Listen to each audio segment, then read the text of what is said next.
Começou mais uma edição daquele que, sem dúvida nenhuma, é o melhor debate teológico da televisão brasileira. Uma ótima noite para você que acompanha a nossa programação. Seja muito bem-vindo. É um privilégio dividir esse momento com você, que curte o Vejam Só, obviamente, que dá o carinho da sua audiência, mas mais do que curtir, né? Participa, interage, faz parte dessa construção, se interessa pelos temas, busca, pesquisa quando termina o programa, se aprofunda no conhecimento das escrituras, da teologia e participa das nossas enquetes, responde às nossas publicações. Bom, essa interação, essa construção que o Vejam Só propõe e que a gente faz questão de dividir com você. Eu repito sempre aqui, esse é o nosso objetivo. Não é simplesmente que tem um vencedor no debate. Não é essa a ideia. A ideia é que as provocações, as reflexões, as ideias propostas aqui no programa sirvam para te incentivar, para que você busque nas Escrituras Sagradas aprofundar esse conhecimento, busque em materiais de apoio, na teologia, as respostas para as perguntas que nós colocamos aqui todas as noites. Essa é a nossa oração, que o Vejam Só incentive não só você, mas todo o povo de Deus a buscar o conhecimento. A Escritura é muito clara que a gente padece demais pela falta dele e o Vejam Só traz esse refrigério aí no sentido de te provocar, te instigar a se aprofundar no conhecimento das Escrituras Sagradas. Seja muito bem-vindo. A edição de hoje, nós vamos falar de um milagre muito interessante de Jesus, que é meio controverso, mas nós vamos falar um pouquinho dele, e, de maneira mais específica, de uma fala de Jesus durante a realização desse milagre, mas daqui a pouquinho eu coloco o tema para você. Primeiro, deixa eu colocar aqui meu perfil lá no Instagram, @zeca_pereira. Chega por lá. Mais uma plataforma para a gente poder interagir, conversar, bater papo, falar sobre teologia, sobre as escrituras. Recebo muito carinho da nossa audiência, recebo muita mensagem, fico muito feliz com isso. E chega por lá porque é mais um espaço aí para a gente poder interagir, tá bom? Pode mandar lá suas opiniões. Será que o programa foi bom, o programa não foi? O convidado falou isso, eu não concordo, eu discordo, o que você acha? Vamos interagir lá, vamos bater papo e falar um pouquinho sobre esse assunto, né? Que nos aproxima tanto, que é o estudo das Escrituras Sagradas, tá bom? Estou esperando a sua mensagem por lá também, @zeca_pereira. Vou apresentar os meus convidados, eles que vão nos ajudar na caminhada, né, de hoje, e na sequência eu já coloco o tema aí para a gente começar a nossa conversa. Bom, é com muita alegria que o Vejam Só recebe nesta oportunidade o professor Anderson da Silva Soares, ele que é professor lá da Faculdade Evangélica de São Paulo, a FAESP. Professor Anderson, meu irmão, obrigado por aceitar o nosso convite. Uma ótima noite. Graça e paz, meu irmão. Eu que agradeço, Zé, que sempre uma oportunidade muito maravilhosa estar aqui com vocês. Obrigado pelo convite e vamos ver o que vai dar aí. O que vai sair desse suco aí, né? Desse suco de uva aí. Vamos ver o que vai acontecer. Boa, boa. Professor, para a gente começar, vou pedir, obviamente, do irmão as informações lá da FAESP, que é uma instituição super reconhecida, super credenciada. Você que nos assiste, que tiver interesse em estudar e aprofundar seu conhecimento na teologia, a FAESP, obviamente, é uma instituição de referência. Por favor. Sim, a FAESP hoje conta com cursos de graduação e pós-graduação em teologia, além dos cursos básicos, né, que tem módulos em diversas partes de São Paulo. Eu particularmente dou aula em Guarulhos, né, no núcleo de médio e básico, ali com o coordenador, professor Rodrigo Ursino. Sim. E a FAESP, a forma mais fácil de encontrar a FAESP é através do site, né, faesp.org. Ali tem todas as informações, todos os contatos possíveis para que possa ingressar nessa carreira maravilhosa da área teológica. Né? Sem dúvida, sem dúvida. Uma instituição de referência. Sim. Os cursos com reconhecimento do MEC, tudo certinho. Vale muito a pena. Chega por lá. Com certeza. Que vai ser bem. Então, acessa o site. O pastor Rodrigo Ursino, parceiro aqui do Vejam Só também. Tá sempre está por aqui. Outros professores da FAESP também passam por aqui. Sim. Então, faesp.org, é isso? Correto. Boa. Apareceu aí para você direitinho, tá bom? Então, acessa lá o site e pegue as informações corretamente, tá bom? Sim. De novo, obrigado, meu irmão. Eu agradeço, Zé. Nós vamos deixar também os contatos do professor Anderson à sua disposição, tá? Eles apareceram aí, mas vão ficar todos fixados lá no nosso perfil oficial do Instagram, tá? Se você quiser repercutir o tema, conhecer um pouquinho melhor o ministério do irmão, pode chegar por lá também, tá bom? E contactá-lo. Deus abençoe, meu irmão. Inclusive, obrigado pelo carinho. Um prazer rever o reverendo Elias, Amém. né? Sim. E vamos conversar hoje. Amém, amém. Parceirão nosso aqui também, vai fazer parte, vai nos ajudar nessa conversa, nessa caminhada. Reverendo Elias Robson, ministro da Igreja Metodista Wesleyana, em Vila Medeiros, aqui em São Paulo. Reverendo Elias, obrigado novamente por aceitar o nosso convite. Sempre uma alegria recebê-lo aqui no Vejam Só. Sempre uma alegria rever esse sorriso contagiante, né? A sua alegria. Graça e paz, meu irmão. Seja bem-vindo. Amém. Graça e paz, Zeca, todos os nossos telespectadores, professor Anderson, nessa simpatia de cristão, né? E a nossa igreja ali em Vila Medeiros, na Igreja Metodista Wesleyana, está de coração e portas abertas para todos, ali na rua, avenida, melhor dizendo, né? Roland Garros, né? É sempre a antiga polêmica, né? De Roland Garros ou Roland Garros. Mas vamos no popular, é melhor, né? Número 327, uma igreja acolhedora, carinhosa, amorosa, e todos são convidados aí a conhecê-la. E também sou professor no Instituto Wesleyano de Educação, né? O IVE. IVE não, foi proibido falar IVE, agora é IWE que tem que falar. Eu fui orientado pela nossa diretora-geral. Um grande abraço, inclusive, aí, para a missionária Ana e todos os nossos irmãos daqui de São Paulo e de lá, né, do Rio também, da nossa direção-geral. Boa. Então, ficam aí então, as informações da igreja, do Instituto também. Nós vamos deixar os contatos do Reverendo Elias à sua disposição. Então, se você quiser saber um pouquinho mais da igreja ou do Instituto, você pode acessar os contatos que nós vamos deixar e eles vão ficar fixados lá no nosso perfil do Instagram. Inclusive, o Reverendo Elias trouxe aqui pra gente. A gente já mostrou esse material em outras oportunidades, Isso. mas saiu uma edição nova. Reverendo, Isso. fala um pouquinho pra gente o que o nosso telespectador vai encontrar. Bem, esse livro, né, O Enigma de Dona Falácia Homilética, é uma forma alegórica da gente falar sobre os pregadores que distorcem as escrituras, né? Aí a gente não vai tratar do bom pregador aí, mas daquele que distorce, né? Tá bom. E vai ser de uma forma alegórica, cômica, né? E você vai descobrir por que a coisa ficou desse jeito. É isso aí, em resumo. Boa. E tem também um lançamento que está aí batendo a porta também. Isso. É Aletheia, uma aventura em busca da verdade. Também uma alegoria, só que bem maior do que essa aí, né? E é muito legal porque é uma forma de apresentar o cristianismo e que ele tem bases também racionais e lógicas e é bem interessante, vai ser bom para estudante, até para ateu vai ser bom, né? Boa. Legal. Ele vai fazer uma caminhada dentro do livro e vai perceber que é melhor ele mudar de ideia. Boa. Então, se você tiver interesse também pelos materiais, é só entrar em contato com o Reverendo Elias, nos contatos que ele disponibilizou aí para você, que estão fixados lá no nosso perfil oficial do Instagram, tá bom? Por lá você vai localizar todas essas informações. Bom, deixa eu apresentar o tema que nós vamos tratar hoje e o assunto, ele está lá registrado no Evangelho segundo João, no capítulo 2. É um dos milagres mais intrigantes do Mestre e eu vou, obviamente, querer dar uma pincelada sobre essa questão, quando o Mestre transforma a água em vinho em uma cerimônia de casamento. Mas a nossa pergunta principal está numa fala de Jesus que está lá no versículo de número 4. João 2,4, e Jesus responde assim a Maria. Disse-lhe Jesus, mulher, que tenho eu contigo, ainda não é chegada a minha hora. E, bom, se não é chegada a hora, por que Jesus transformou a água em vinho? Ele estava falando do milagre? Não estava falando do milagre? Do que ele estava falando? Qual é a intenção, o objetivo dessa frase?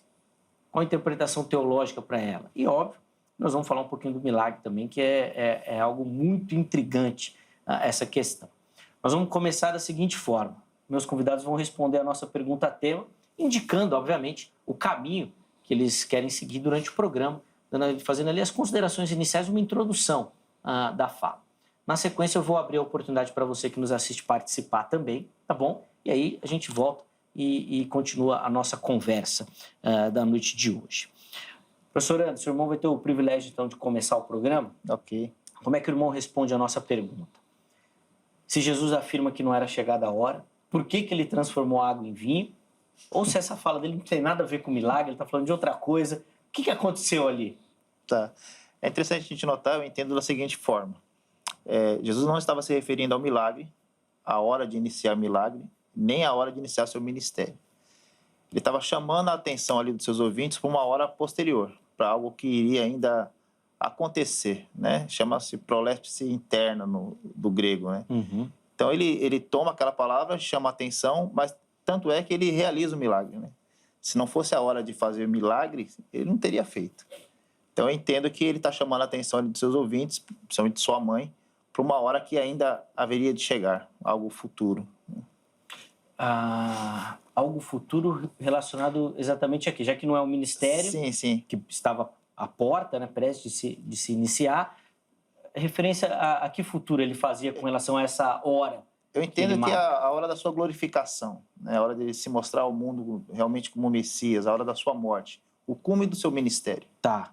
Ele estava se referindo exatamente àquela hora, no meu entendimento. Tá. Eu depois, obviamente, quero ouvir o reverendo Elias sobre o assunto também aqui, mas eu até marquei aqui, professor, porque depois eu quero falar dessa questão da glorificação, que eu imaginei que alguém ia tocar nesse aspecto, mas eu fiquei intrigado porque fico com a impressão que todos os milagres são por esse motivo. Exato. Para a glória de Deus e para exaltar, né, para glorificar a Cristo que realizava.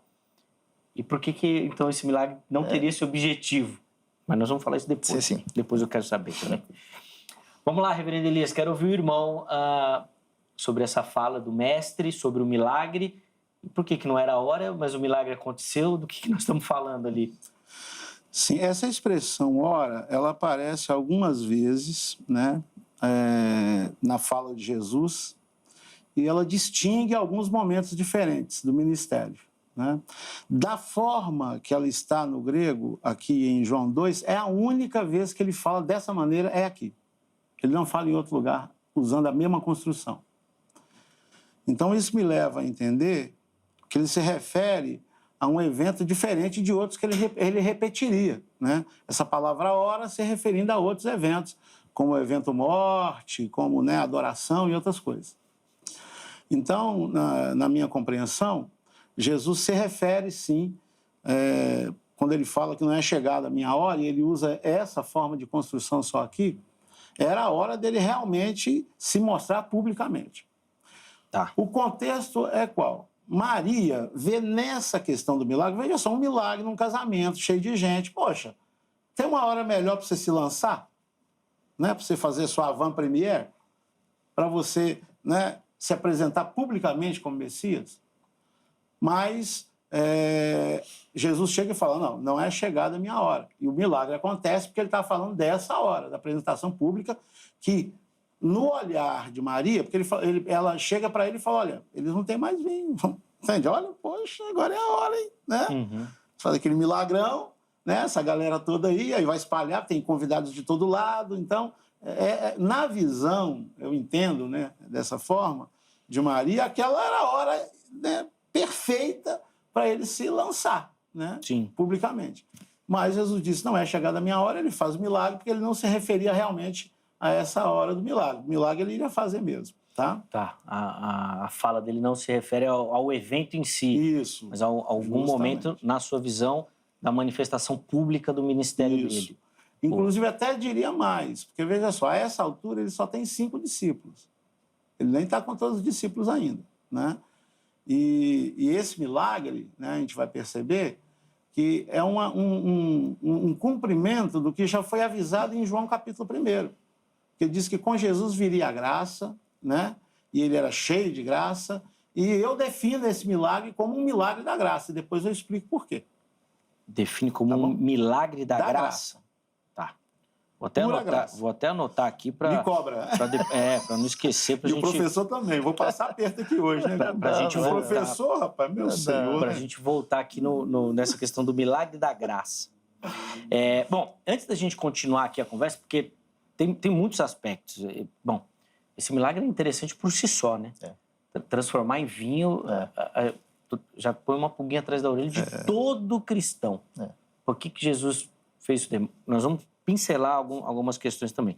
Mas deixa eu abrir a oportunidade para você participar, contribuindo com a nossa construção. É só você acessar o nosso perfil lá do Instagram, @programa Vejam Só.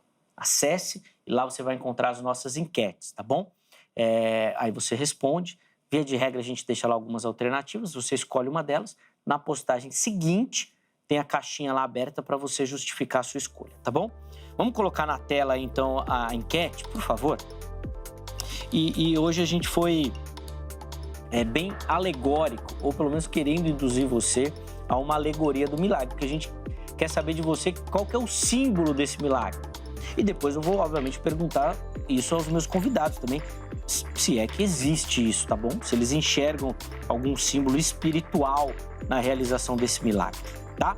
Então vamos lá, as opções são as seguintes. Primeira delas, a transformar água em vinho significa uma nova vida e esperança em Jesus. A segunda opção é a capacidade de Cristo na transformação espiritual. E a terceira opção, a missão do Mestre em trazer abundância e alegria. Então vá lá, escolha uma das opções. Na postagem seguinte você justifica, tá certo? E eu vou, obviamente, num determinado momento aqui, colocar meus convidados também para falar sobre essa questão aí, se é que tem alguma aplicação espiritual nessa realização desse milagre também, tá bom? Para a gente começar, meus irmãos, eu quero falar do milagre, tá? Não é o foco do programa necessariamente, mas eu não tinha como passar por aqui sem saber a opinião de vocês. Uhum. Nós estamos falando de um milagre que João registra de uma festa de casamento, Jesus com a família, os discípulos, e acaba o vinho. Jesus vai lá e multiplica o vinho. Nós temos aqui um contraste muito interessante, porque, via de regra, no nosso pensamento cristão, a bebida alcoólica é proibida. Proibida. E nós temos Jesus realizando esse milagre. Aí vira aquela bagunça. Não era vinho, era suco, não era suco, era vinho, era tal, era aquela coisa. Vira toda uma confusão. Professor Anderson, ajuda a gente. O que aconteceu aqui? Qual que é o objetivo desse... O que Jesus está querendo fazer aqui? Por quê? Vinho? Logo vinho.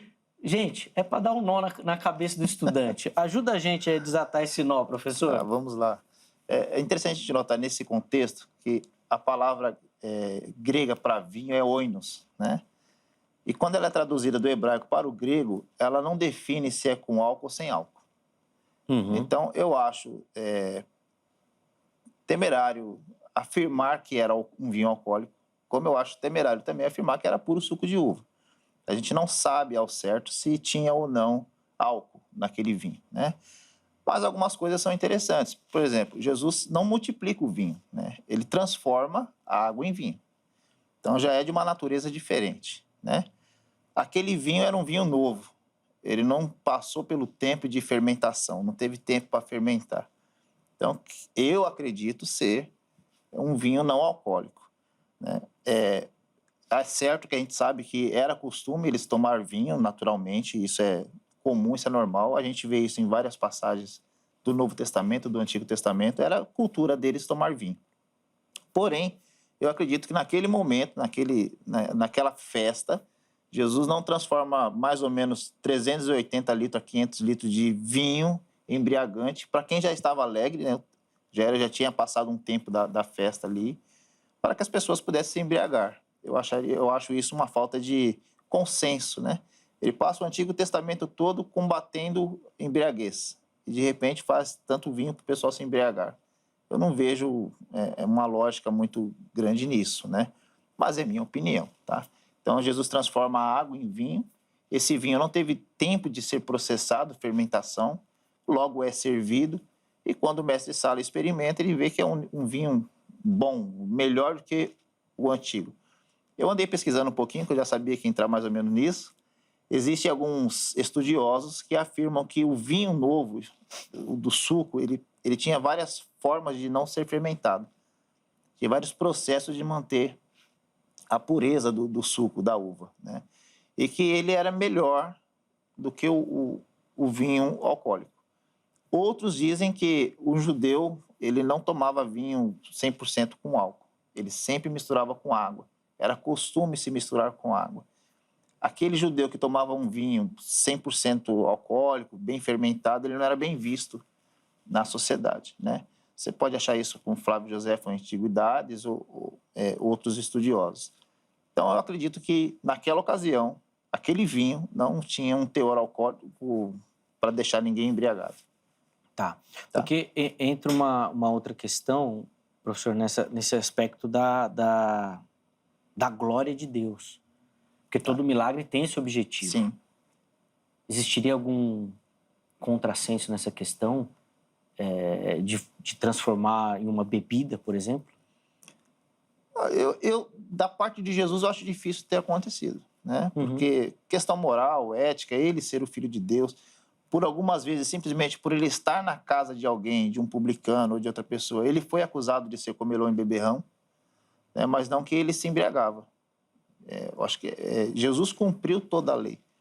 Ele não seria uma pessoa que iria tomar vinho para se embriagar, né? E nem provocar isso em alguém. Sim. Então, acredito que, para a glória de Deus, fazer 500 litros mais ou menos, de vinho, para que as pessoas se embriagassem, eu não vejo muito sentido nisso. E aí, reverendo Elias, como é que o irmão enxerga esse milagre aí e toda essa polêmica e controvérsia envolvendo a realização dele? Bem, depois da aula do professor Anderson, né? Bem interessante, até ele falou algumas coisas que eu não tinha esse conhecimento, não. E eu entendo que, ao que parece, porque veja só, o vinho, num casamento faltar, era uma desonra, né? Para a família. Então, foi uma forma de honrar aquela família, né? Quanto ao fato da questão do embriagante ou não embriagante, era um costume, né, cultural, né, dos judeus, como há em muitas outras nações. O fato, mesmo de um vinho, né, ao que tudo indica, realmente era uma versão amena, né, vamos dizer assim, e a qualidade que o mestre Sala percebeu também, né, uma grande qualidade, né, então ele percebeu que era algo de alto nível, né, o que foi esse vinho que foi apresentado ali, né. Então, eu entendo que seria um vinho ameno, mas de muita qualidade, né? E a questão de embriagar, isso é com a pessoa, gente. Não é o fato de estar disponível um vinho, mesmo que fosse embriagante, tá? Aí Jesus estaria promovendo bebedeira. Não, quem bebe é a pessoa, né? Ela que decide, né? Ela é responsável, né? Apesar de eu ser de uma igreja que é abstêmia, né? A Igreja Metodista Wesleyana, nós somos abstêmios em relação a bebidas, né, alcoólicas. Mas a gente respeita, né? A gente sabe que nem todos são assim, nem toda igreja também é assim. Mas abstêmio em qual sentido? A gente não toma bebida alcoólica. Sim. Não, desculpa. Acho que eu não fui claro na pergunta. É óbvio, abstêmio porque não toma. Ok, é isso mesmo. Mas eu digo, baseado assim, em qual aspecto? Porque é uma proibição bíblica, espiritual, um pecado, o consumo? É uma tradição da igreja do metodismo. Tá. Né? O metodismo wesleyano. Tá bom. Né? Wesley lançou... o uso e costume da denominação. Isso é coisa nossa. Perfeito. Tá bom, pronto. Era isso. Entendi. Boa. Porque uma das dificuldades é exatamente essa, né? O fato de muitas denominações serem completamente contrárias. Então, assim, a gente sabe que tem algumas que um cálice, uma taça, beber um vinho, não teria problema. Mas a gente sabe que tem aquelas que são mais extremas, zero. Não pode consumir, por isso que o milagre acaba ganhando uma polêmica. E por falar em ganhar polêmica, eu fico muito intrigado com a participação de Maria nesse milagre. E quero começar, para chegar na fala, o papel de Maria, né, nessa questão. Porque ela vai até Jesus e fala com ele. Sim. Bom, Jesus não tinha iniciado o ministério publicamente, a Bíblia não fala de outros milagres que ele tinha realizado, muito pelo contrário, os evangelhos falam que os pais observavam, mas parece que Maria já sabia que. Sim. Parece que Maria já tinha essa ideia de que Jesus, de fato, iria operar grandes milagres. Por que Maria procura Jesus? Ela realmente tem certeza que ele que ia realizar esse milagre, ia ajudar, ou que já estava preparado para isso? Ela já tinha esse conhecimento, professor Anderson? Pelo que tudo indica, sim. Né? Ela esperava alguma coisa extraordinária de Jesus. Né? A gente observa que um pouquinho antes, no capítulo 1, os discípulos já tinham uma certa noção de quem era Jesus. Porque Filipe, quando vai buscar Natanael, ele fala, nós achamos o Messias. Então, já era alguém que já esperava que faria coisas extraordinárias. Maria sempre guardou isso no seu coração. Né? Desde quando o anjo falou com ela e depois ela observa Jesus no templo e ele fala, o que me importa é fazer as coisas do meu pai, tratar das coisas do meu pai. Ela sempre teve uma expectativa em Jesus. Após Jesus ser batizado, é interessante que João Batista já anuncia Jesus para todo mundo que estava ali, né? Ele já diz, eis o Cordeiro de Deus que tira o pecado do mundo. E ele fala isso por 2 ou 3 vezes, que Jesus aparece depois e ele confirma o que ele tinha dito. Então, eu acredito que Maria já tinha uma expectativa sobre Jesus. E quando ela percebe que o vinho acaba, ela viu ali uma oportunidade de que Jesus mostrar seu ministério, mostrar quem ele era, de alguma forma, Jesus se apresentar. Então, eu acredito que Maria já tinha certeza que Jesus podia fazer alguma coisa ali. E aí surge a outra pergunta, pastor. Por que Maria estava tão intrigada com a falta de vinho na festa do casamento? Tem alguma indicação? Eu já vi gente falando que era porque poderia ser uma festa da família, porque Maria tinha algum papel ativo naquela festa. Porque, de novo, surge a indagação, né? Poxa, por que ela vai procurar Jesus para fazer vinho? Porque acabou o vinho. Na nossa leitura parece não fazer muito sentido, né? Tem alguma justificativa para isso? Segundo os estudiosos, afirmam que eram parentes de Jesus. Maria estava, de alguma forma, envolvida com a organização da festa. E por isso que ela fica tão preocupada em ter acabado o vinho, né? Não era uma falha apenas dos noivos, né? Mas de quem estava organizando. Geralmente, se contratava alguém para cuidar da festa. Então, de alguma forma, acredita-se que Maria tinha, sim, um envolvimento e que aquelas pessoas, se não fossem parentes, eram pessoas bem próximas a Jesus.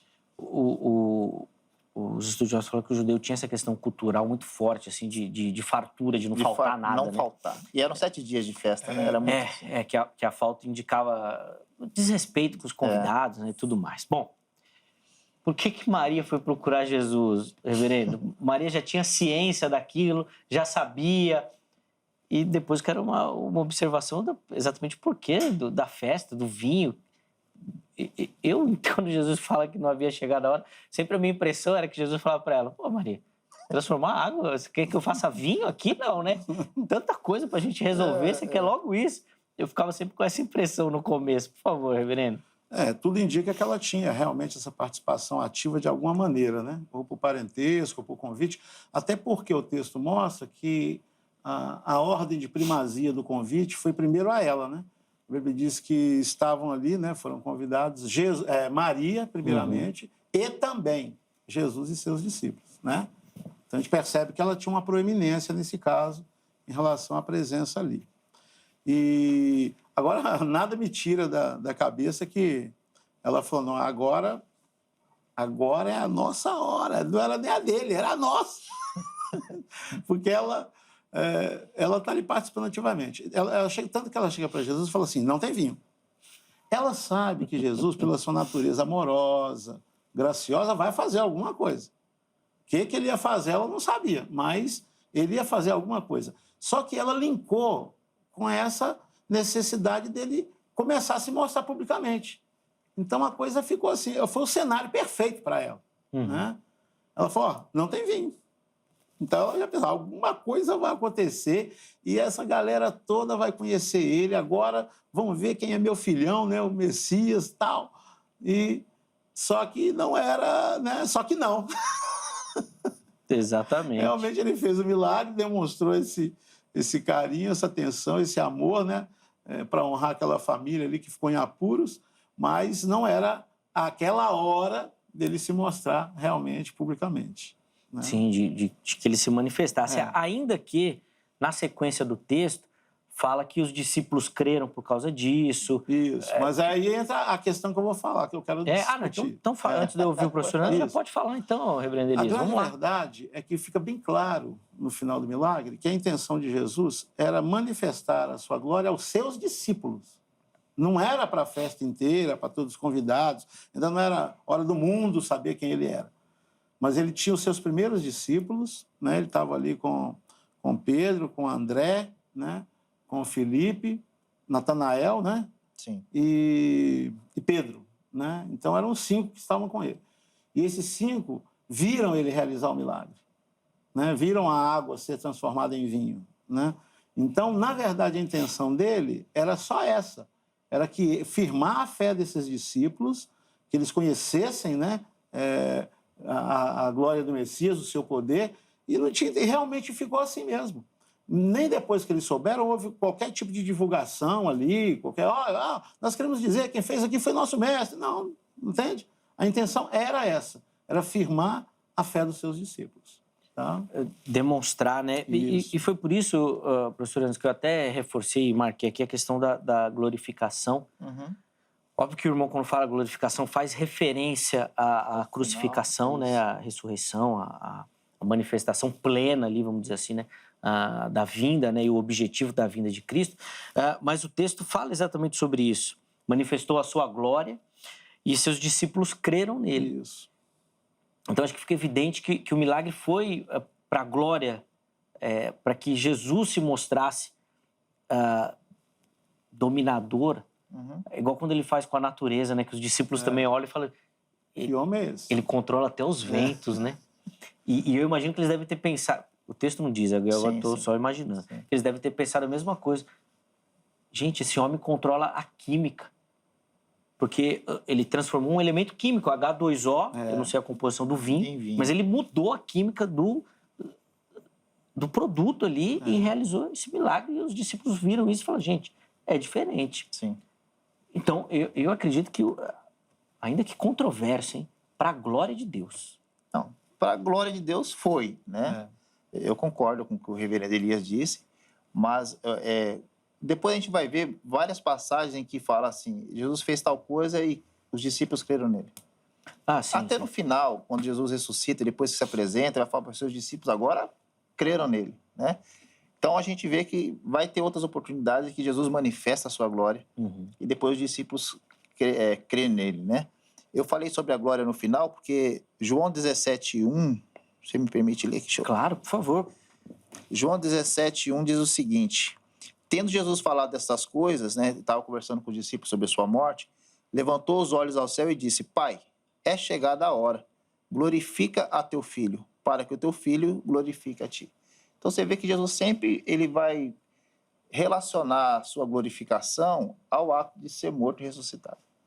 Sempre ao final. Lógico que a transformação da água em vinho autentica a sua filiação, ser filho de Deus, uma coisa extraordinária, mas eu acredito que a glorificação mesmo sempre vai estar relacionada ao fim, ao futuro, à cruz. Ele sempre se relaciona à cruz, ele sempre mostra a cruz. Fica evidente que assim como a revelação tem a sua progressão e a gente vai aprendendo assim também progressivamente, os discípulos foram do mesmo jeito. E é isso que João mostra, né?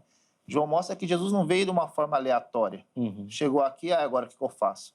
Ele já tinha um plano determinado, ele já sabia o que ia fazer, e nos 7 sinais, que João chama de sinais, que eram milagres, que Jesus realiza, sempre aponta para a sua morte. Sim. Um outro aspecto interessante dessa questão, professor Anderson, quando Jesus realiza os milagres, que a profecia de Isaías, e depois quando João Batista também manda os discípulos deles perguntarem, né? Jesus não fala desse tipo de milagre, né? Ele fala para ele que o cego tá vendo, o coxo tá andando, fazendo referência à profecia de Isaías, né? Então, para o judeu mesmo, para aquele que esperava o cumprimento profético, né, da vinda do Messias, transformar água em vinho não tinha nada a ver. Talvez bem relacionado ao que Jesus queria mostrar aos seus discípulos. Sim. Né? Eles já acreditavam que ele era o Messias um pouquinho antes, mas para reafirmar aquela crença deles. Sim, aquela manifestação gloriosa. E se não era hora de ser publicamente, reverendo Elias, por que na festa? Estava lotado lá. Ele podia ter feito um milagre em casa, só com Maria. Ô, mãe, acabou a farinha aí, peraí que eu vou te ajudar. Ô, pai, tá faltando um parafuso aí, peraí que nós vamos fazer vários aqui. Ele se manifestou publicamente, era a hora, reverendo. Você imagina como é que os discípulos, os 5 que estavam ali, se sentiram especiais. Porque Jesus não falou, agora conta para os outros. Não. Era para eles mesmo. É para eles atestar. Outros foram beneficiados, a festa inteira foi beneficiada. E, se você me permite, quero entrar nessa questão que eu falei do milagre da graça aí. O capítulo 1, né, de João, ele prenuncia isso, né? O Verbo se fez carne, habitou entre nós, cheio de graça e de verdade. A lei veio com Moisés, mas com Jesus veio a graça, veio a verdade. E no capítulo 2, esse primeiro milagre eu entendo como um milagre puramente da graça, manifestação da graça. Por quê? Nós estamos diante de um dos textos mais mal entendidos Me perdoe colocar isso, porque é um texto tão comum, mas é mal entendido demais. Tem canções que falam coisas sobre esse texto que não é o que está no texto. Tem pregadores que dizem coisas desse texto que não é o que está no texto. Por exemplo, vocês já devem ter ouvido também. Alguém chegar e pregar assim, olha, se Jesus for o convidado especial da festa, ele vai fazer o milagre. Mas ele não era. A canção diz que ele era, mas ele não era. Aí estava lá Maria e também Jesus e seus discípulos. Então ele não fez o milagre porque era o convidado principal. Não era, não foi por causa disso. Ele chega bem depois da festa. Outra coisa, aí pregam e cantam também. Olha, os noivos tiveram sabedoria, levaram o problema para quem podia resolver. Mas não foi eles que levaram. Quantas vezes já vi em casamento pregadores falarem isso para os noivos? Olha, faça como aqueles noivos. Vocês têm que ser assim. Se vocês levarem o problema para Jesus, ele resolve. Não, mas não foi os noivos que levaram. Jesus não fez milagre porque os maiores interessados o procuraram. Não foi por causa disso que ele fez milagre. Agora, veja só. Se não foi porque ele foi reconhecido, né? Ele era, de direito, realmente o convidado mais especial da festa, mas não de fato. Ninguém sabia quem ele era ainda. Sim. E também não fez milagre porque os interessados diretamente no assunto vieram a ele. Também não foi. Qual o nome disso? De quando Deus opera sem a pessoa merecer? Sem ela ter diretamente buscado isso. Qual é o nome que nós damos a isso? Graça. Graça. Entende? Foi um milagre da graça de Deus. Ele não era reconhecido como o principal da festa, não foi os maiores interessados, não era a hora assim, do interesse dele também público, entende? Mas ele realizou o milagre. E confirma, então, que esse cheio da graça estava ali, né? Que ele opera, né? E a gente percebe isso, né? Na nossa vida, né, gente? Fomos alcançados por essa graça, né? Sem merecimento nosso, né? Sim. Achei bem interessante, reverendo, a sua aplicação aí do texto e confesso que de fato faz todo sentido. A gente até colocou na nossa enquete ali uma aplicação simbólica também do texto, que é muito comum ser utilizado pelos nossos pregadores. O irmão consegue enxergar algum simbolismo ali nessa realização, nos símbolos utilizados, no vinho, na água, a festa? Tem, de fato, algum simbolismo ali? O autor tinha algum objetivo nesse sentido? Ou de fato, não? A gente está querendo espiritualizar muito tudo? Apesar de eu ser um escritor de alegorias, a gente tem que tomar muito cuidado com a alegorização do texto bíblico, né? Sim. A primeira coisa que tem que ser resguardada é o milagre em si e o objetivo em si que está ali explícito, né? Revelar a glória dele aos seus discípulos, né? É um milagre da graça, e isso para mim é o mais importante. Agora, claro, Jesus demonstrou o seu poder transformador ali, né? E isso é um prenúncio, né?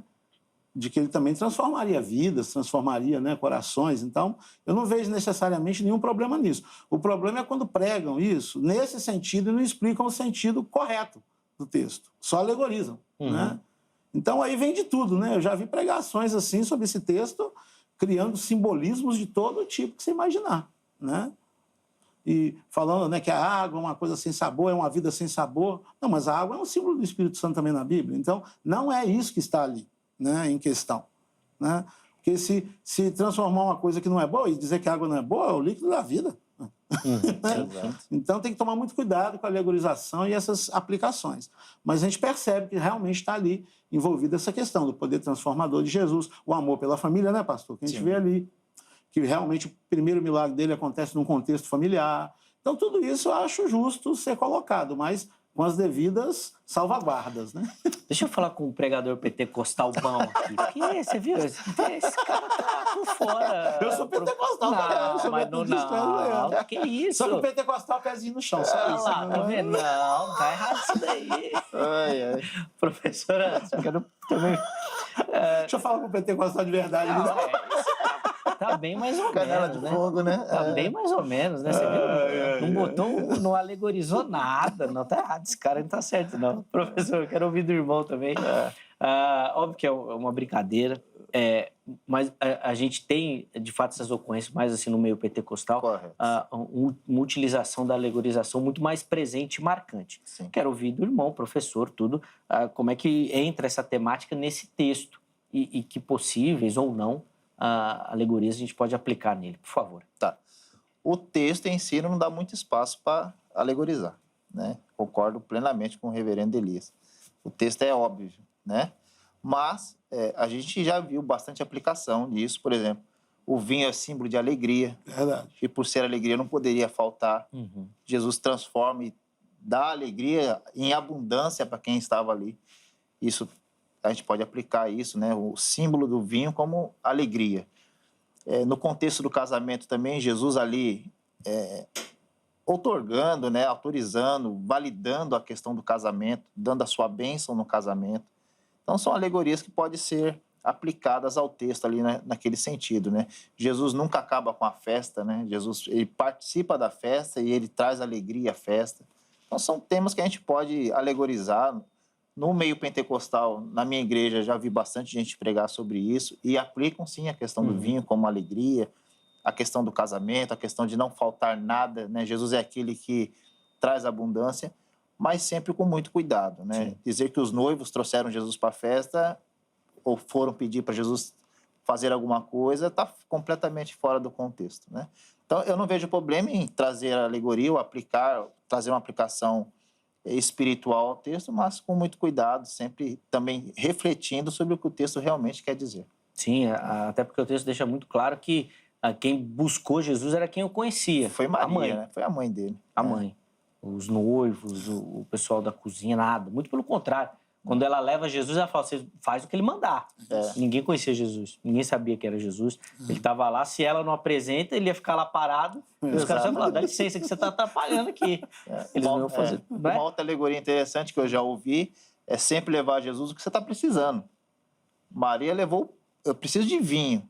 Sim, e Jesus transformou... Sim.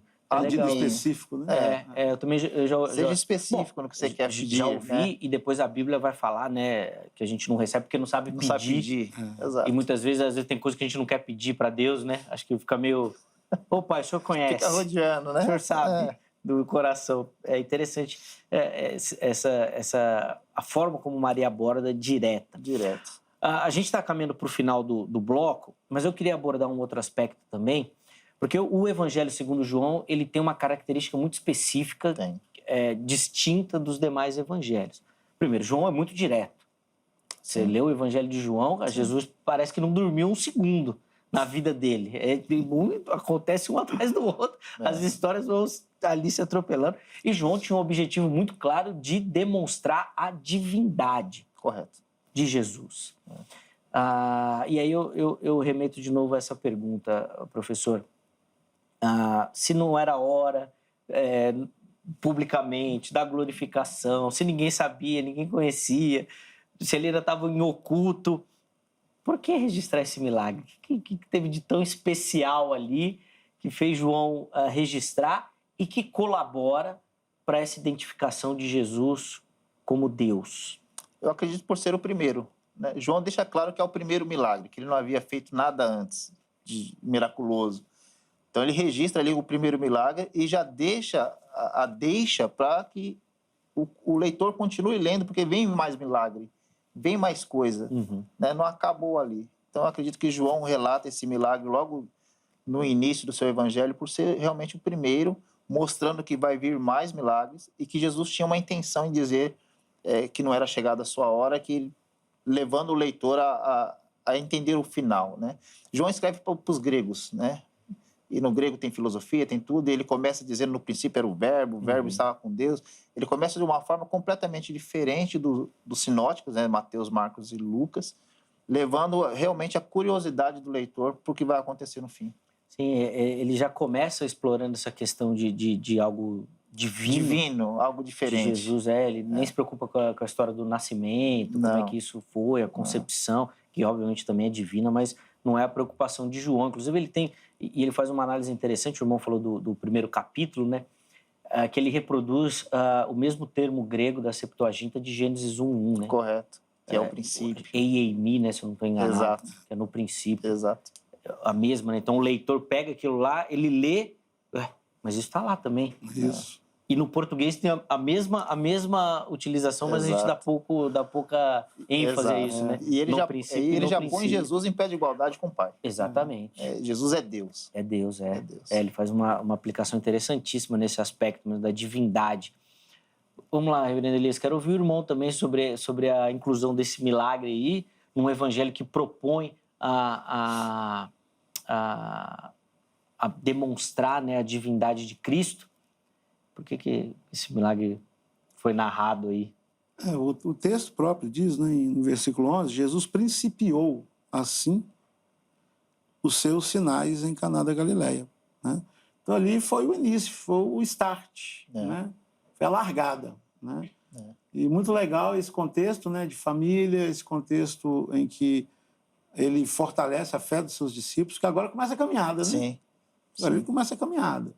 E milagres virão e tal. Então, eu percebo, né, que realmente foi uma coisa marcante ali, os seus discípulos, né, poderem ver esse poder. A água se transformou, como você mesmo colocou, uma transformação química da água para o vinho. A gente até remete aos milagres lá no Egito, quando com a vara Moisés transforma em sangue. Sim. É claro que no texto lá fala que os magos do Egito também conseguiram realizar esse milagre. Né? Então, mostra que tem uma questão realmente complexa nisso. Mas, ao ler o texto e preparando aqui para o debate, eu fiquei muito intrigado com isso. Assim, é uma transformação química impressionante.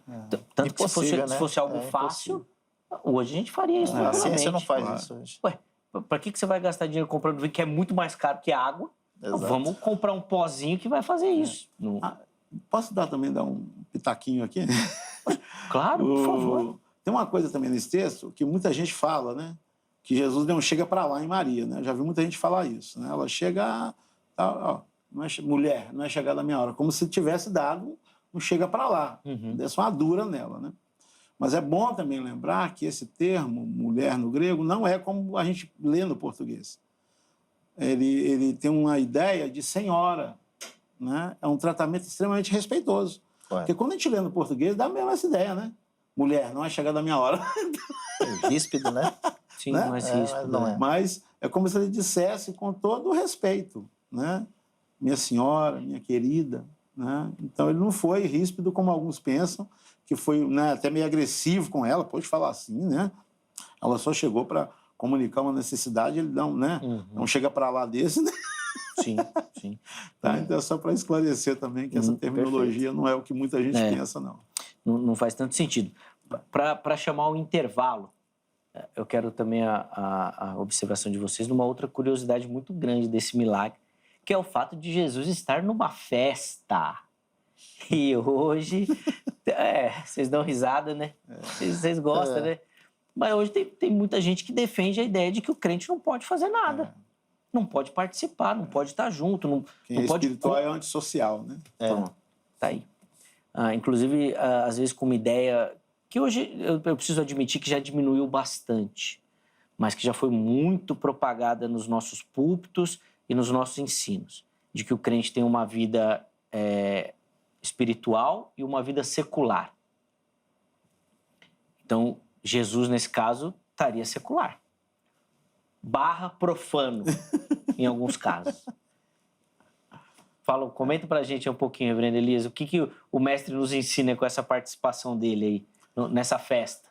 A gente Jesus, né, durante o ministério dele, ele foi criticado muitas vezes, né? Participar de banquetes, né? Sentar-se, saudar, né? Pecadores, né? Porque a saudação não era só oi, né? Sim. Você dava um beijo na pessoa. Se ele soubesse quem é essa mulher, ele não deixaria ela ficar fazendo o que ela está fazendo aí, se esfregando nele. Mas Jesus nos mostra claramente que, como uma ideia que vem, né, já da reforma, que é a chamada vida sacramental. Né? Ou seja, tudo quanto fizerdes, seja por obra, por palavra, né? Seja, né, comer, beber ou façais qualquer outra coisa, façais para a glória de Deus. Ou seja, mostra que o cristão, onde ele estiver, ele vai procurar honrar a Deus. Né? Às vezes, esse evangelho antissocial é muito sério. Por exemplo, eu assisto ópera, né? Às vezes, quando eu falo, rapaz, assisti uma ópera, a pessoa, que pastor? Que é isso? Só vai assistir ópera, né? Você fala que foi no cinema, né? E viu um filme, né? Alguém diz, não, pastor, cinema, tanta alma perdida aí, você está indo no cinema, perder tempo no cinema, né? Então, parece que existe mesmo uma aura, assim, de carnalidade quando você faz qualquer atividade que não seja diretamente, né, objetivamente culto, né? Alguma coisa assim. Mas a gente percebe que não é isso que a Bíblia ensina, né? Que seja um contexto que a gente estiver, é claro que tem ambientes que não vai dar, né? Para a gente estar, né? Obviamente. Que são realmente objetivamente contrários, né? A Deus, a moral, né? E tudo mais. Mas uma festa, às vezes a gente é convidado ao casamento de um amigo, né?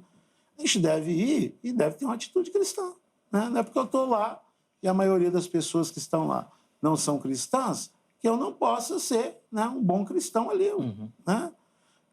E isso eu sempre notei, até quando eu trabalhava secularmente, minha esposa também, né, que trabalhou secularmente, às vezes tinha uma roda, aí quando eu chegava, eu falava, não fala isso não, com o Elias não gosta dessas conversas. Às vezes estava falando alguma coisa obscena, alguma coisa assim, algum comentário, eles evitavam de fazer perto de mim, né? Porque sabiam que se eu estivesse na roda e começasse, ô pessoal, dá uma licencinha aí, tá, beleza, né? Então, eu acho que a questão aí é essa. Jesus nos ensina isso não só nesse episódio, como em outros episódios da vida dele. E, aliás, coisa muito mais radical que ele fez, né? Por exemplo, na casa dele, que uma coisa é quando ele ia na casa de alguém. Mas na própria casa dele, diz a Bíblia, ele recebeu pecadores, né? E ele comeu com eles na casa dele. Não foi na casa dos outros, não. Na casa dele, em Cafarnaum. Entende? Então, era a casa própria dele. Entende? Então, a gente percebe que Jesus está nos ensinando coisas com isso, né? Sim. Que às vezes esse medo que a gente tem das pessoas, de certas classes de pessoas, a gente devia aprender a lidar com as pessoas, né? Amá-las, respeitá-las, ainda que discordemos, né? De seu estilo de vida e tal, mas amor a gente deve a todo mundo, respeito a gente deve a todo mundo, né? Então, essa questão acho que é por aí, é a vida sacramental, né? Seja o que a gente faça, tem que ser para a glória de Deus, onde quer que eu esteja, tem que ser para a glória de Deus. E só um parênteses aqui, pecadores, não no sentido abstrato do termo, que todos somos pecadores, ele recebia...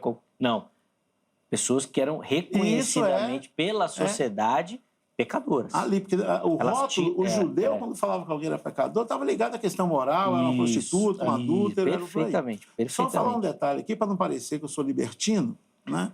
Liberal. Quando as minhas filhas eram pequenas, teve uma vez que eu fui levá-las numa sessão à tarde, numa segunda-feira, a famosa folga pastoral, e eu fui levá-las numa sessão à tarde. E o nome do filme, acho que era alguma coisa tipo assim, né, Morrendo de Amor.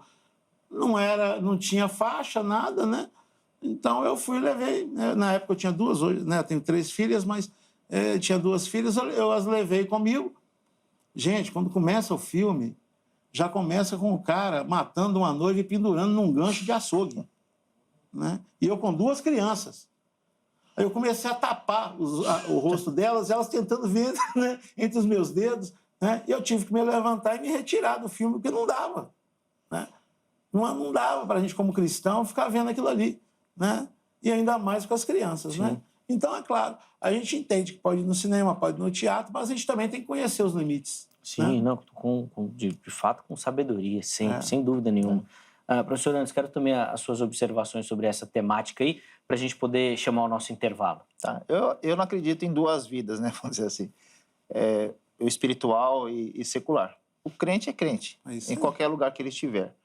Eu não vejo problema nenhum em participar de cinema, de festa, depende da festa. Sim. O casamento. Porque se o crente não tiver um ambiente social, ele vai brilhar onde? Verdade. Ele vai ser sal onde? Ele vai levar Jesus para onde? Né? Inclusive, Jesus, quando faz a sua oração sacerdotal e ele fala de luz do mundo e sal da terra, ele fala, Pai, eu não peço que o Senhor tire eles do mundo. Isso. Mas que os livre do mal. Então, o crente com um bom testemunho cristão, em qualquer lugar, ele é bem-vindo, deve saber entrar, saber sair. E um ambiente que não serve para o cristão, não serve. Aí não tem como... Tem lugares que não dá, né? Sim. Tem lugares que não cabe ali você como cristão. Mas o crente, ele tem que ter a sua vida social, tem que viver socialmente, tem que conviver com as pessoas, sempre demonstrando que ele é um cristão e que ele é um salvo, que Jesus brilha através dele. Sim, acho que fica evidente que é lá que ele precisa ser crente, É lá né? que ele precisa ser crente, exatamente. É lá que ele precisa ser tem que crente. dar o testemunho dele. Porque na igreja é fácil, né? Na igreja é fácil. Na igreja todos somos irmãos, né? Então, aí não Não tem espaço para nada. Você tem que ir lá para aprender, para se capacitar, para se alimentar, para viver. Para viver isso. Para viver. No mundo, né? Na sociedade. Claro. Tem que... A gente brinca, assim, também depois virou brincadeira dentro do próprio ambiente evangélico, também essa questão do mundo, né? Sim, isso é do mundo, lógico que é do mundo. Todos somos, né? Só se a gente for de outro planeta, tem que ser do mundo mesmo. Uma coisa muito curiosa, viu, Zé, que é o uso da palavra mundo, principalmente por João. Sim. Né? Só em João 17 tem 5 significados diferentes. Por isso que a gente lê e tem hora que é estranha, né? Jesus chegou, eu não estou mais no mundo. Mas ele tinha morrido ainda, como é que ele não está mais no mundo? Mas aí o significado é uma coisa, né? Ele está falando sobre as coisas da vida, os interesses da vida. Agora chegou o momento dele se concentrar na morte dele que viria. Exato. Outra hora, ele diz, não os tires do mundo, ou seja, aí é o mundo físico, não precisa tirar eles daqui. Né? Eles têm que viver aqui. Né? Em outro momento, quando a gente vê o mundo os odiou, aí é a parte perdida das pessoas do mundo. Né? Então tem vários significados. E às vezes, por não entender essa nuance, alguns crentes leem tudo como mundano. Né? Onde aparecer a palavra mundo lá, está falando de coisa mundana, que é aquele significado que a gente já conhece, que tem a ver com o estilo de vida, do mundo, a forma de pensar, a escala de valores daqueles que não têm Deus, que é um outro significado que João também atribui. Mas eu creio que essa falta de compreensão gerou essa ideia, né? Tal coisa mundana. O problema também é que cada um tem o seu carimbo, né? Cada um anda com um carimbo na mão. Uma coisa que eu não gosto, ou que eu acho, né, que não agrada a Deus, cara, mundano. Sim. A gente vai lá, dá carimbada, né? É relativo. E tal. Mas, na maioria das vezes, é uma coisa muito mais pessoal. Quando você olha direitinho pela Bíblia, aquilo nem seria uma coisa proibida ou qualquer coisa assim, né? Isso entra para a música, para várias questões. Tem gente que, se a música não falar, né, luz, Jesus e cruz, para ele é do mundo. Acabou. Sim. Não presta aquela música. E fica claro que no casamento aqui, no casamento judaico, nas festas judaicas, tinha muita música. Tinha. Não sei, confesso que tenho ressalvas de serem músicas litúrgicas, vamos dizer assim, não imagino. Festivas, né? Festivas. Eram músicas festivas, Jesus estava lá, é óbvio, meus irmãos, é óbvio. Jesus estava no funk, no pancadão, não estava. Não é isso que nós estamos querendo dizer aqui, é que sempre tem os caras que já vão, né, radicalizar. Óbvio que não é isso que nós estamos falando, não é disso que nós estamos falando. O Reverendo Elias foi muito claro. Você vai numa ópera, você vai num musical, os filmes que você vai ver, tem música. As festas que você vai ter música também. Mas tem música. E tem música que você pode ouvir tranquilamente. Exato. Tranquilamente, não vai denegrir em nada o seu caráter cristão, não vai diminuir a sua fé. A Bíblia é muito clara, pode ouvir de tudo e você vai reter o quê? É bom. Isso aí. Exato. Você vai reter. Você ouviu uma vez isso daqui, não é bom não, hein? Não precisa ouvir de novo. Você já sabe, não é bom. Você passa para lá. Passa para frente. É isso. É simples. E eu ainda observo, a gente recebe aqui no Vejam Só um reverendo presbiteriano, ele é coreano, né? E ele às vezes até fala, o pessoal pega no meu pé porque eu sou muito a favor da liberdade cristã. E às vezes ele é extremo mesmo. E a gente falando do vinho aqui, eu até lembrei, né, Thomas? Ele falou aqui no Vejam Só que na ceia lá da igreja eles servem com vinho. No dia da ceia eles colocam vinho mesmo na ceia para os irmãos participar. E aí ele sempre fala isso, que o cristão tem liberdade. Tem liberdade. Se não tiver liberdade, não dá para ser cristão. Ou não é cristão, porque daí você não tem escolha. E aí você vai... O que é bom e o que é ruim, você vai fazer o quê? E ele bate muito nisso, eu acho bem interessante. Bíblico, né? Na verdade, todas as coisas me são lícitas. Eu preciso ver se convém. Exatamente. Você dá uma coisa que me domina, então aí já tem os limites da própria palavra. Mas liberdade, né? Liberdade. O cristão tem que ser o ser mais livre desse mundo. Paulo, quando fala aos Gálatas, a carta aos Gálatas é a carta da liberdade cristã. Justamente. somos livres do cativeiro, das amarras, da lei, de tudo. Não. Mas a gente tem que saber usar a liberdade. Tem os limites, né? Tem que saber usar, é fato, como tudo na vida. Gente, preciso chamar um intervalo, mas a conversa está maravilhosa. Tenho certeza que você que nos acompanhou aprendeu e vai aprender mais. Porque no próximo bloco, apesar dele ser bem curtinho, meus convidados ainda vão ter tempo para as considerações finais e uma aplicação para você. Puxa, e agora?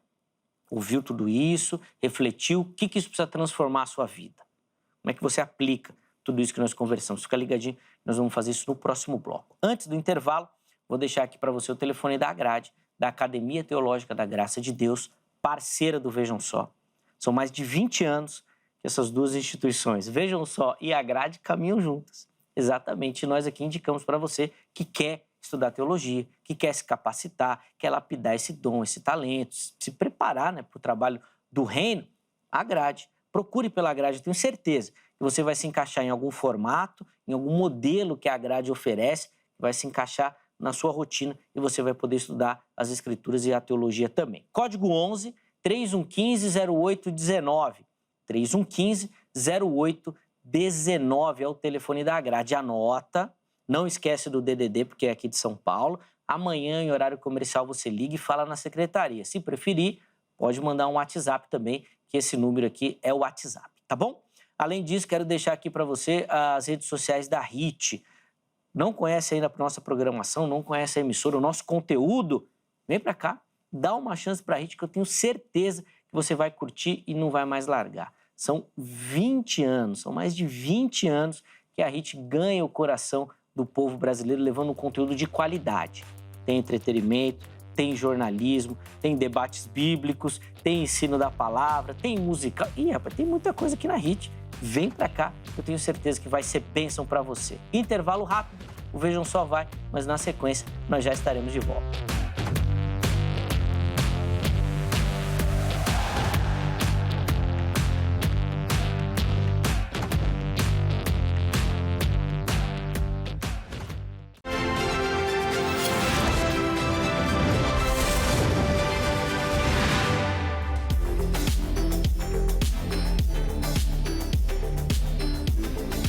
Muito bom, já estamos de volta com o Vejam Só. Intervalo bem rapidinho na nossa conversa, recebendo nos nossos estúdios hoje o professor Anderson da Silva Soares e também o reverendo Elias Robson. Tivemos aqui no primeiro bloco uma conversa muito bacana, focada lá no Evangelho segundo João, capítulo 2, no milagre que Jesus realiza ali na transformação da água em vinho, tentando entender os vários aspectos relacionados a essa passagem e, de forma mais específica, a fala, né, não é chegada a minha hora.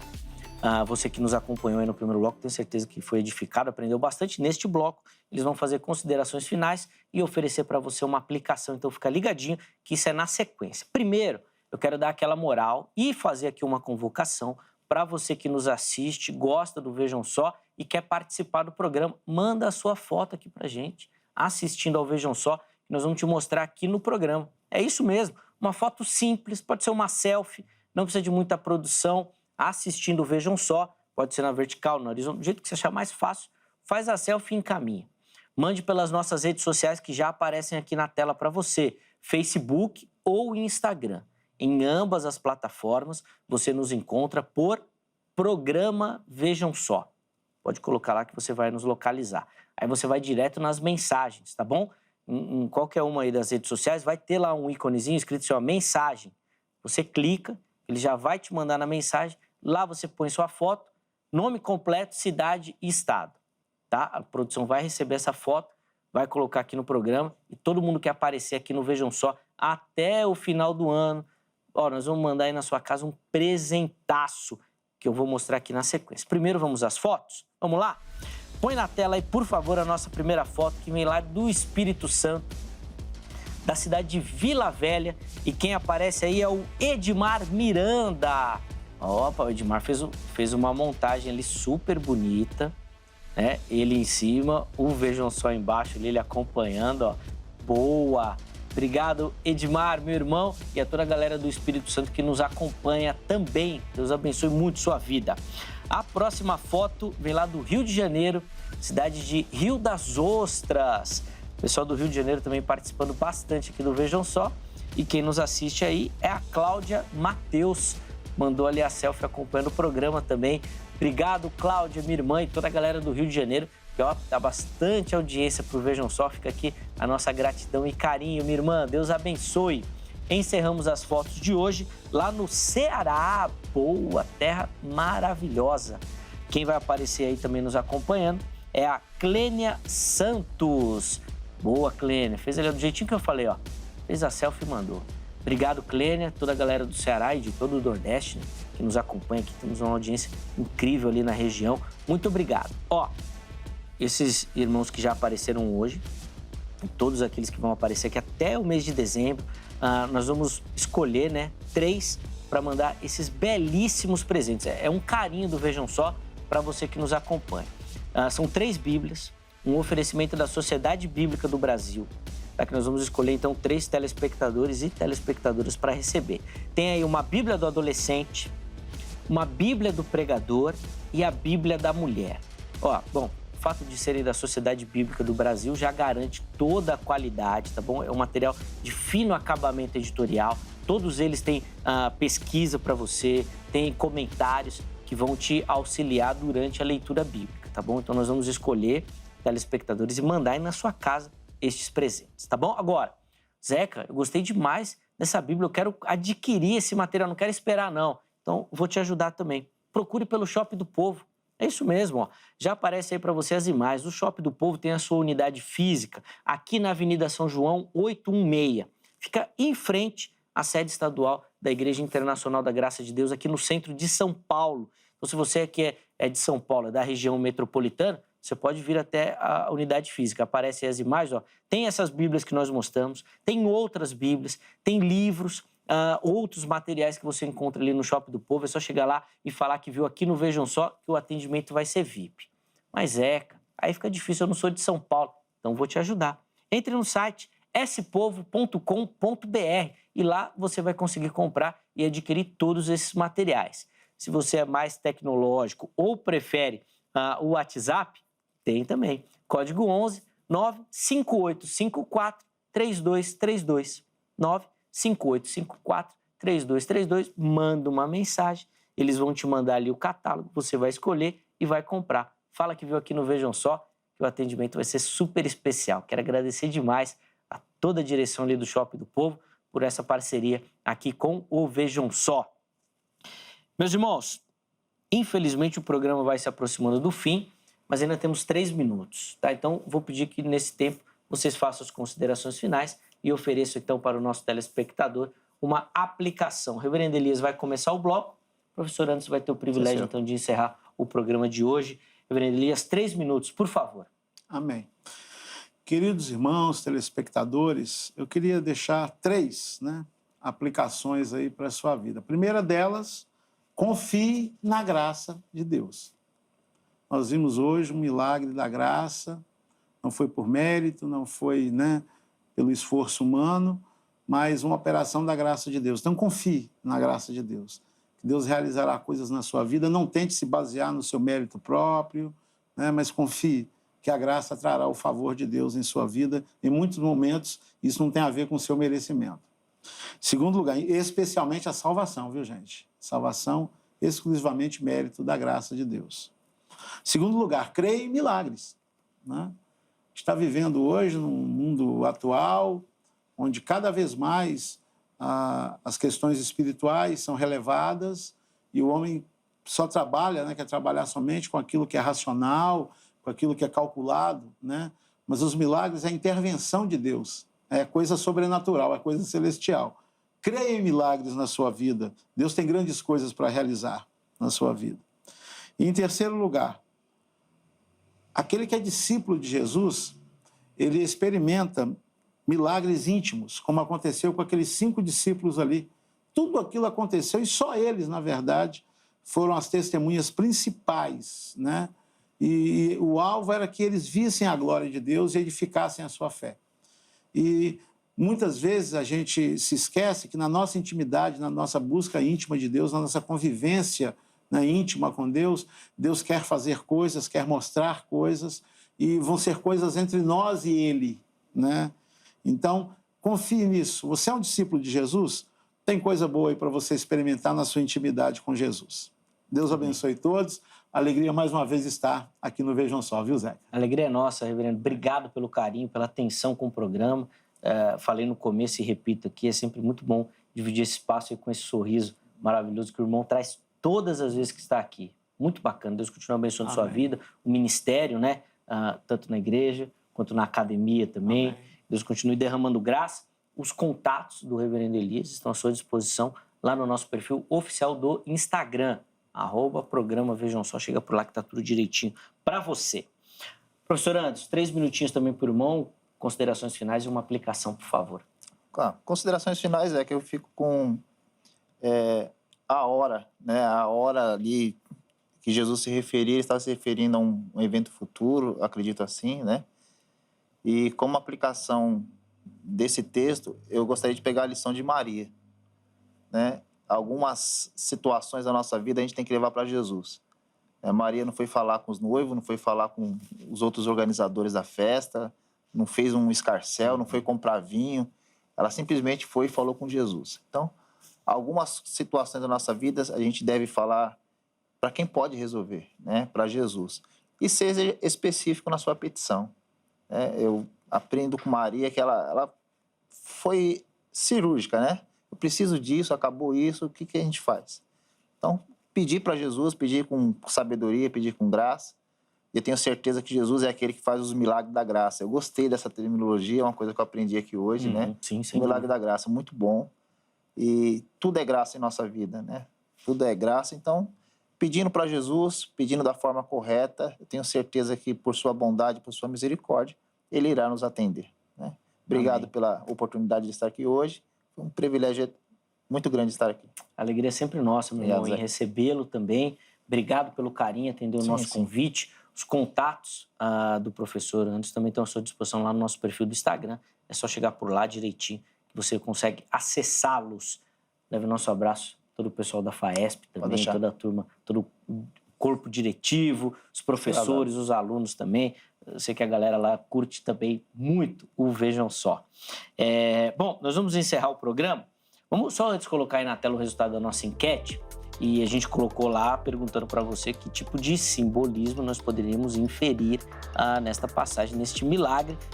Vale ressaltar que nós falamos sobre isso aqui no programa também. É legal você pegar essa parte e analisar direitinho. Então, 43% dos nossos internautas escolheram que o milagre simboliza uma nova vida e esperança em Jesus. 31% a capacidade da transformação espiritual do Mestre. 26% a missão em trazer abundância e alegria. Ficou bem dividido aí.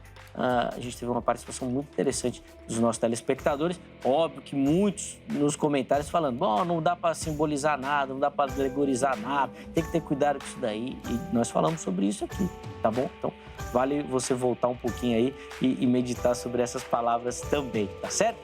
Obrigado a todo mundo que votou, que participou, que contribuiu. Nós encerramos a edição de hoje, mas amanhã, se Deus permitir, nós estaremos de volta com mais um Vejam Só. Lembrando sempre que o programa é preparado com muito carinho, tá bom? E a nossa oração, o nosso objetivo é que ele edifique e abençoe a sua vida. Um forte abraço e até a próxima.